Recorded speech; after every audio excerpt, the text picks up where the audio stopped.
Hello, I'm Dr. Gloria Horsley. And I'm her daughter, Dr. Heidi Horsley. Heidi and I want to welcome you to Open to Hope Conversations, the podcast. We believe that the greatest gift you can give yourself after a loss is hope, using this moment to connect with others who have not only survived but thrived. So let's get started.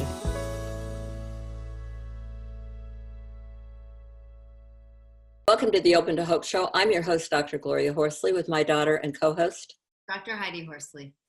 Well, Heidi, today we are going to talk about finding hope after a suicide loss, which is really tough. As we know, we've interviewed a lot of people, and I've met a lot of people through Compassionate Friends and other organizations who've had a suicide loss, and I know it's not an easy thing, and I know people are looking for information on this. I agree, Mom. And sometimes people tell me when they have had a family member die by suicide that people aren't saying anything, because they don't know what to say. And it's really hard because, you're sitting there in silence and you need support and nobody's talking about it or even coming up and saying, I'm sorry for your loss. Sometimes they're just trying to avoid people that have had a loss. So it's hard. And we're going to talk to our guest today, who is also an expert, Irr Dagle. So Anne is doing so many incredible things in honor of her son, Brian, who died by suicide in 2011. He was a very dynamic kid. He was a college student. He was very engaged in life. And she's going to talk to us a little bit about him as well. Today, she is the co-founder and executive director of the Brian Dagle Foundation and Brian's Healing Heart Center for Hope and Healing in Niantic, Connecticut. It is an amazing center. I love it. It's this beautiful old house. It's gorgeous. So please go on her website and look at it. And if you're in the area, visit it. Anne is also a board member of the Connecticut chapter of the American Foundation of Suicide Prevention and on the Connecticut Suicide Advisory Board. And she's doing all this, as I said, as a tribute to Brian. So welcome to the show, Anne. Thank you so much for having me. Brian died. He was at college, right? Yes, Brian was a sophomore at college in Vermont. And this, as with many and most suicides, it was a complete shock to everyone. Yeah. I was reading that he was an avid snowboarder. He loved the outdoors. Mm-hmm. Understandable why he'd want to be in Vermont. He must have been loving the weather there and loving the snowboarding there. He did.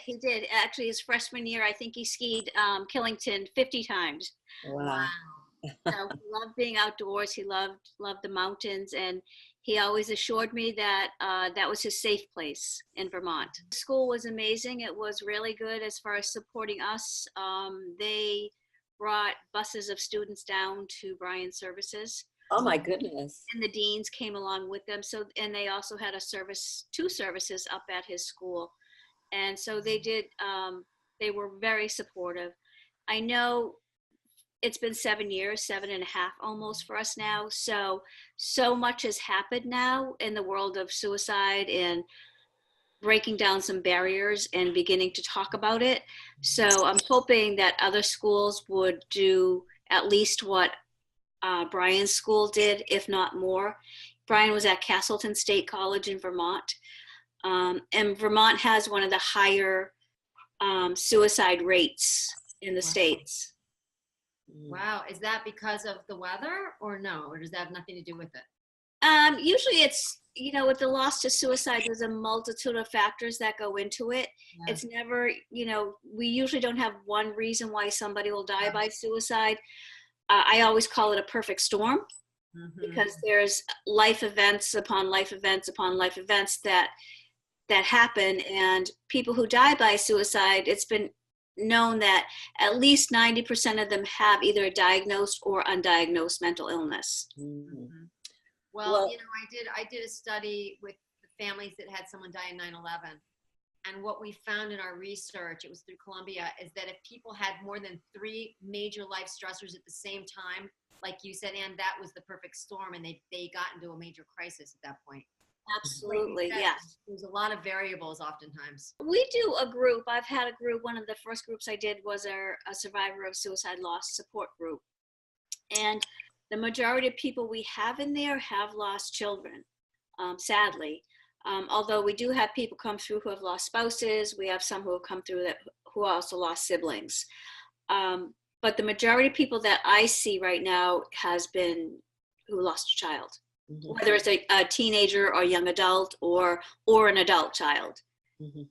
And what is unique about death by suicide for the families that are grieving? It's very complicated because we have so many emotions and we always have the unanswered why question. So we do a lot of the woulda, coulda, shouldas, and we have the guilt is huge. The stigma associated with it is also huge. You know, some people are afraid to even talk about it and say that their loved one died by suicide. So just that secret alone they have to carry that.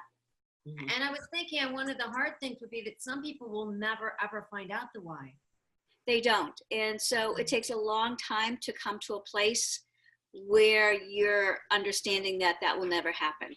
You know, for myself personally, it took quite a few years before you just drop that storyline after a while and understand that it's not going to serve you any purpose to keep going back there again and again. Now, have you found any difference between men and women responding to the loss of a family member to suicide? I do. Men, and I don't want to stereotype them, but men will often put things in a box and categorize it, where women, their grief is all, I imagine a big rubber band ball where you see all the bands tied up in this big knot. And that's, as female, our grief is just, can be all consuming, where men are able to sometimes compartmentalize and put it in different places. I've noticed sometimes at meetings that I've been to and conferences, sometimes I find, and I, as again, I don't want to stereotype, but the men are angry. I see them as being a little more angry in that they see their wives as being so hurt. And there's nothing they can do. And it's so frustrating. They don't like to see their wives so hurt, or their partners. Yes, and men always think they have to fix something. And with grief, as you know, whether it's suicide loss or any other loss, there's no fixing it. You can't make it better. And so men often feel powerless when it comes to that. They want to just make it all better, and they can't. So what do you see that people need? What helps people that have had a family member die by suicide? First of all, I think no judgment, no asking questions. It's really just saying, you know, there are no words for you right now, and I'm here for you. Just supporting them, just sitting with them. No conversation is needed. Maybe, you know, as with other losses, just doing errands or helping them out in the home, doing things that they just they don't have the strength to do at that time. But also talking about it. You know, we want to talk about the person. Even though it is a suicide loss, right? I loved hearing about your son and snowboarding and things. I mean, those stories are so much fun. We can just see him whipping down the mountain and all the ski days he had. And, you know, there's so much more to people that we love. That is, you know, we get so hung up on the end, you know, the last few days, few weeks, few hours, and especially when it comes to a tragic and traumatic loss as far as suicide. But the person was so much more than those last moments, right? They were their whole life. So we have to, when we are able to, and again, I don't give any advice with people, because what worked for me does not work for somebody else maybe, but I can just share what worked for me. And so if we can just, you know, hopefully when the memories are, you can smile and not have tears. It takes a long time though. One of the questions I get from people that have had a suicide in their lives is sometimes they don't want to tell people how the person died. They might tell them that it was a suicide, but they don't want to tell them the details. And what I've heard is that people feel like people want to know how it happened. Right. And, you know, everybody's focused a lot of times with my death, with my brother's death, with the deaths of how they died. And then then they stop talking about it. When we want to talk about, like you said, how they lived. So what would you say to someone that says, Heidi, I don't want to tell, when people come up and say, how did he die? When I say he died by suicide, they say, well, how did he do it? If I don't want to respond to that, what could they say instead? How could Well, they? that's such a difficult question for us Yeah, because right. we relive the moment by saying how they did die. So I tell people, you know what, that's a very personal question. I'm not ready to answer that right now, and it really doesn't matter. I Mhm. wish it doesn't. They're gone, and nothing's going to change it. So, and as far as saying how they died, I do a lot of work with the American Foundation for Suicide Prevention, and there's really important research out there that we promote safe messaging, right? So if we say how someone died, that's really not a safe message because it could trigger Mm. another person.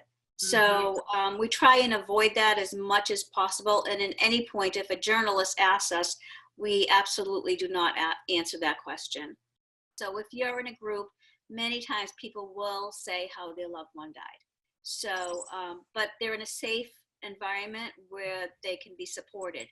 Mhm. But if you're out and just, I've been, meeting people, friends, and people I know in my town, well, how did he do it?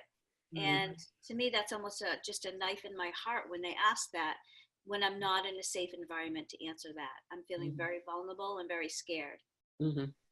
I think it's important for people to hear that word scared, because that's, if you've had a suicide loss and people ask you, don't be surprised if you have fear come up. Absolutely. Yes, that's a big, you have fear for a long time because with my instance, my son, I never imagined that he would do that. So your fear factor is elevated so high because you're afraid that other people that you love so desperately are going to not take their life, but they could die by accident or something else. So very Mhm. big thing that we hold on to. So, but I want to say for people, and I think you were saying it too, there can be some therapeutic benefits for sharing details of your story in a safe space.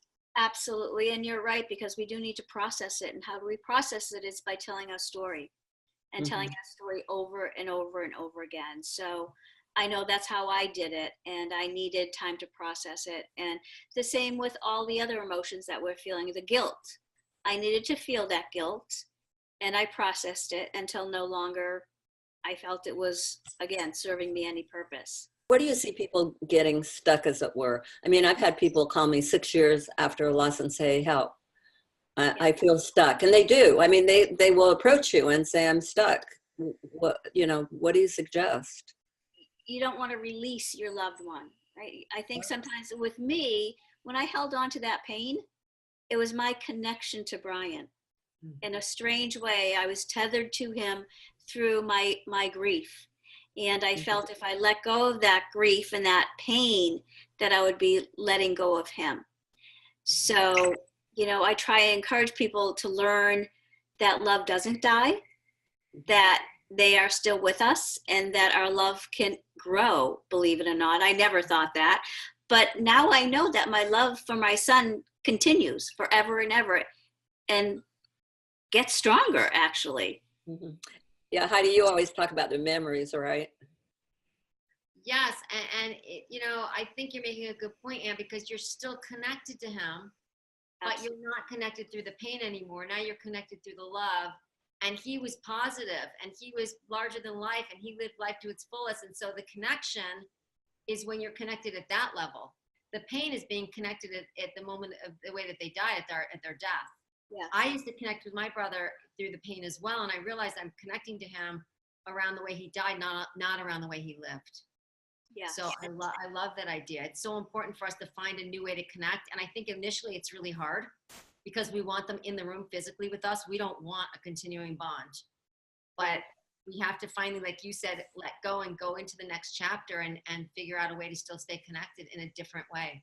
And you've certainly done that with Brian. It's difficult though. And it's hard to tell people that and explain to them in the early weeks and months and even years of their grief. So they're going to process it their own way, but hopefully at some point they will find that, it was like a light bulb moment for me. I remember I'm like thinking, oh my goodness, I can still love him. So that's when I was able to kind of release that. And I think of visually, I think of a balloon releasing, but yet I'm still attached to him. I like that. I love it. Can you talk about your resources and give recommendations to people who've had a loss to suicide? Yeah, so again, the American Foundation for Suicide Prevention, they have a wonderful section for survivors of suicide loss. We do so many events. We do our Out of the Darkness walks that you can join a community and have these walks, feel connected. I definitely recommend people join a group if they can for loss to suicide, to feel supported. I know with myself, I felt so alone and so isolated and shameful and all of these feelings. But when I was put in a group situation, I wasn't alone and I could share whatever I needed to share. So being in a group was very helpful for me as well. If somebody needs support and wants to reach out to the American Foundation for Suicide Prevention, we have a program called Survivor Outreach, where they can request a one-time visit from a peer who also lost a loved one to suicide. And we can do it via the phone, via, the computer, or we can make a personal one-on-one visit with them. Wow, that's nice. Now talk about your organization and the house you have and where you're located. So we have the Irr Dagle Foundation, which is for grief support for any loss, not just suicide loss, but any loss of a loved one. So we have several kinds of support groups going on for loss of a spouse, loss of a child, suicide loss, and general grief loss. And then in addition to the grief support, we do a lot of work in the world of suicide prevention. Mm-hmm. So I never thought I could to do suicide prevention work, but I found in doing the grief support, especially with suicide loss, that prevention work and education was needed throughout our community. So we have different suicide prevention programs and trainings that I take out to the community and to the schools. That's awesome, because one of the things that we have found in interviewing people is that when they're healed enough to be able to go in and try to do something to change, any small change, it's really a part of the healing process. Being able, you're not a victim, you're a person who can go out and do something positive in the world. So. We have to, I see so many people who stay in that victim role. So, coming out of that victim role and becoming more of an advocate for whatever cause that you want to advocate, even just for your loved one, it does give you power and healing. Yeah. Oh, well, thank you so much for being on our show today and for all the wonderful work you're doing. Thank you. I had a pleasure to talk to you. Thanks, Anne, and thank you for everything that you're doing. You are definitely saving lives, and I know that Brian is your guiding light. Thank you so much. I believe that too. And thanks everybody for watching and listening to this show today. And Heidi and Anne and I all want to remind you that if you've lost hope, please lean on ours till you find your own, and God bless. I'm Dr. Heidi Horsley. You have been listening to Open to Hope, the podcast. You can follow Open to Hope on Facebook, Instagram, and Twitter. To learn more, visit us at opentohope.com and go to Apple Podcasts to subscribe. I'm Dr. Gloria Horsley. Join us again next week for another Open to Hope conversation, where we invite you to lean on our hope until you find your own.